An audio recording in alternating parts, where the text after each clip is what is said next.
Il est des liens où l'on se sent léger, où l'on peut dire la chose imparfaite, montrer la faille, avouer la fatigue sans peur, où le silence n'est pas un vide à combler, mais un territoire partagé.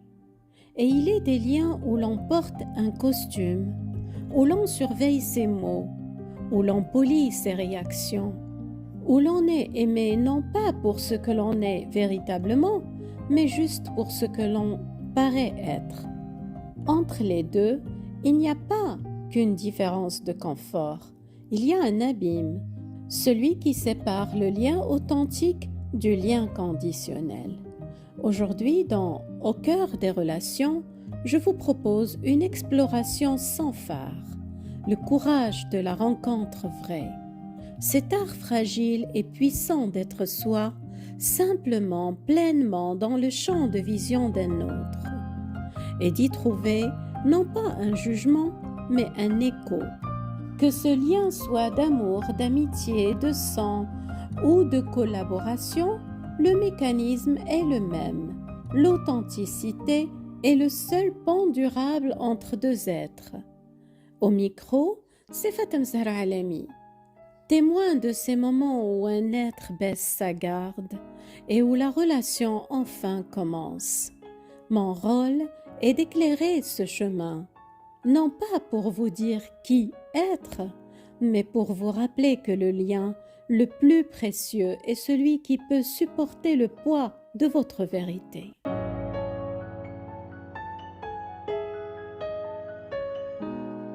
Depuis l'enfance, nous apprenons à décoder les attentes d'un groupe, d'une famille, d'un cercle, et à y trouver notre rôle, le rôle qui nous permettra d'être acceptés, aimés ou simplement de passer inaperçus. Mais dans la durée, cet ajustement a un prix qui s'appelle la fatigue d'être quelqu'un d'autre. Dans une amitié, c'est rire un peu trop fort à une blague qui ne nous touche pas.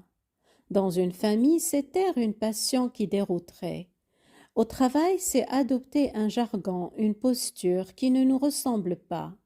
Dans le couple, c'est parfois cacher une part de sa sensibilité, de ses doutes, de son histoire, de peur de ne plus être aimable. On appelle cela de la souplesse, de la diplomatie. Mais quand cela devient la norme, ce n'est plus de la relation, c'est de la représentation. Et le paradoxe est cruel. Plus nous nous ajustons pour être aimés, moins nous sommes aimés pour ce que nous sommes. Nous sommes aimés pour le costume et nous nous sentons terriblement seuls à l'intérieur.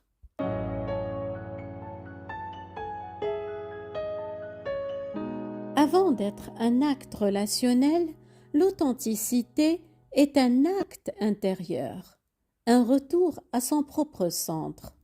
Vous ne pouvez pas être authentique avec quelqu'un si vous ne savez pas encore ce que vous ressentez vraiment, si vous doutez en votre fort intérieur de la légitimité de vos besoins, si vous avez appris quelque part sur le chemin que l'amour se mérite en vous effaçant. L'authenticité commence par cette écoute fragile, par la question « Et moi dans tout cela, où est-ce que je me situe ? Qu'est-ce qui résonne ? Qu'est-ce qui coince ?» Sans ce premier rendez-vous avec soi, tout ce qui suivra ne sera qu'un autre rôle, peut-être mieux choisi, mais un rôle tout de même. Dans une relation authentique, vous ne performez pas une version acceptable de vous-même. Vous vous présentez simplement tel que vous êtes à cet instant, avec vos limites visibles, vos nuances, vos zones encore en chantier. Ce premier territoire, c'est-à-dire la connaissance et l'acceptation de sa propre géographie intérieure, est le seul point de départ possible. Tout le reste en découle.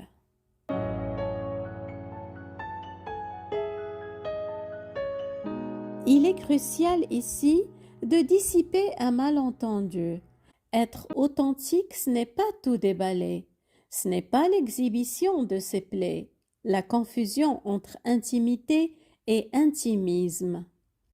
Ce n'est pas non plus la spontanéité brute, la brutalité émotionnelle déguisée en sincérité.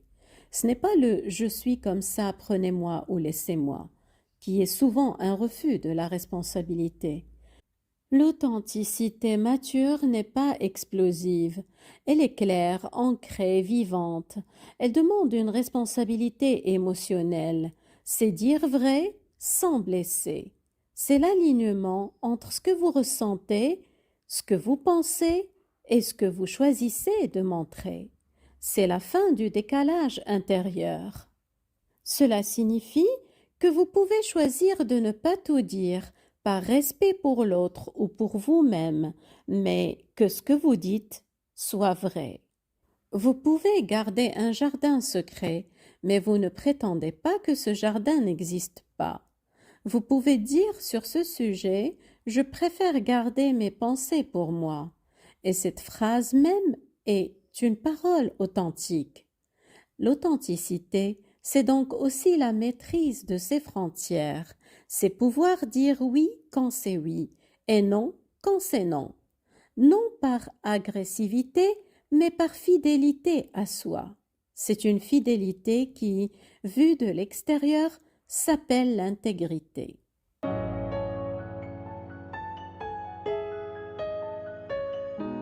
Cet alignement, cette fidélité à soi, ouvre une porte essentielle, celle de la vulnérabilité partagée. C'est le rendez-vous le plus précieux et parfois le plus effrayant. Mais pour s'y rendre, il faut d'abord avoir fait un autre chemin, celui qui mène à l'intérieur de soi. Vous ne pouvez pas être authentique avec quelqu'un si vous ne savez pas encore ce que vous ressentez vraiment, si vous doutez de la légitimité de vos propres besoins. Et quand vous osez ce rendez-vous, quelque chose de fondamental se joue, la différence entre être accepté et être reconnu. Beaucoup de relations reposent sur une acceptation conditionnelle. Je t'accepte tant que tu restes dans ce cadre qui me rassure. La relation authentique, elle, vise plus haut, la reconnaissance. L'autre ne se contente pas de vous tolérer, il vous voit. Il ne minimise pas ce que vous ressentez pour préserver une paix factice. Il est capable de rester présent même face à votre inconfort. C'est dans cet échange de vulnérabilité reconnue et non dans l'échange de force que se tisse la confiance réelle. C'est le cœur battant de la relation authentique, la vulnérabilité. Non pas la faiblesse, mais le courage de se montrer sans armure, de laisser entrevoir ses incertitudes, ses rêves un peu fous, ses blessures cicatrisées. Dans une équipe de travail, c'est oser dire « je ne sais pas, mais je vais chercher » au lieu de bluffer. Dans une famille, c'est avouer « j'ai eu peur » au lieu de se draper dans la colère. Entre amis, c'est partager un échec sans enrober le récit d'autodérision cynique. Dans le couple, c'est formuler un besoin au risque d'être déçu. C'est dans cet échange de vulnérabilité et non dans l'échange de force que se tisse la confiance réelle, parce que vous confiez à l'autre quelque chose de précieux, la preuve que vous lui faites confiance pour ne pas en abuser. C'est un pari, mais c'est le seul pari qui permet à une relation de quitter le monde des apparences pour entrer dans le monde de la rencontre.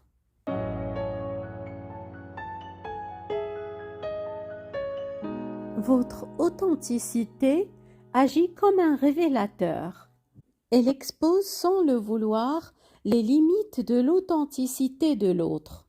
Quand vous cessez de jouer un rôle, vous pouvez voir qui, autour de vous, ne supporte pas que vous quittiez le vôtre, qui se met à l'aise quand vous êtes le fort, le drôle, le conciliant, mais qui est déstabilisé quand vous montrez une autre facette.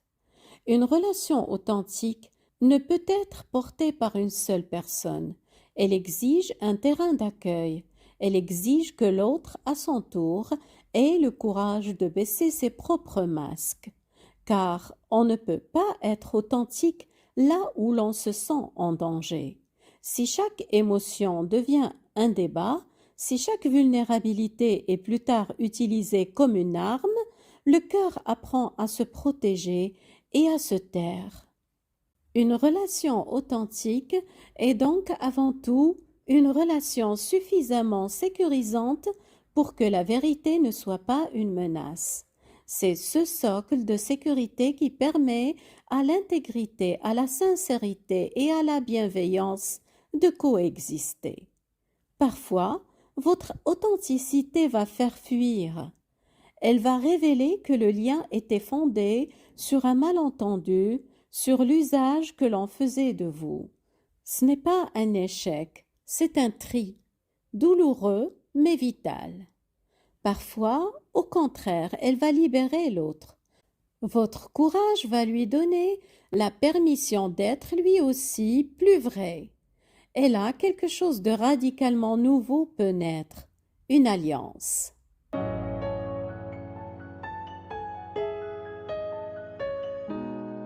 Une relation authentique, c'est une relation basée sur l'intégrité, la sincérité, le respect et la bienveillance. C'est une relation où l'on se sent écouté, reconnu, accepté tel que l'on est, sans jugement ni manipulation. Elle promet une paix vraie, la paix de ne plus avoir à calculer, à entretenir un personnage. Mais parfois, être authentique ne rapproche pas, il faut l'accepter. Cela révèle la qualité et la nature même du lien. Certaines relations tiennent uniquement parce que vous vous adaptez, vous vous censurez. Lorsque vous arrêtez, le lien se fragilise. Ce n'est pas un échec, c'est une information cruciale. Une relation qui ne survit pas à votre vérité n'était peut-être pas construite pour vous accueillir pleinement. Car au final, l'authenticité n'est pas ce qui garantit la relation. C'est ce qui garantit que vous ne vous perdez pas en chemin. L'authenticité n'est pas un acquis, c'est une direction, un choix que l'on fait chaque jour de privilégier la vérité d'un moment, même fragile, au confort d'un mensonge, même doux. C'est un lien qui libère au lieu d'enfermer, parce qu'il vous renvoie non pas l'image de ce que vous devriez être, mais l'image de ce que vous êtes, avec une bienveillance lucide. C'est le choix de croire que vous méritez d'être aimé avec vos failles et pas seulement pour vos forces.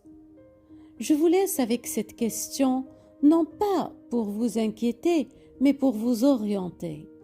Dans quel lien aujourd'hui pourrais-je déposer une petite part de vérité que je garde habituellement cachée? Et qu'est-ce que je crains?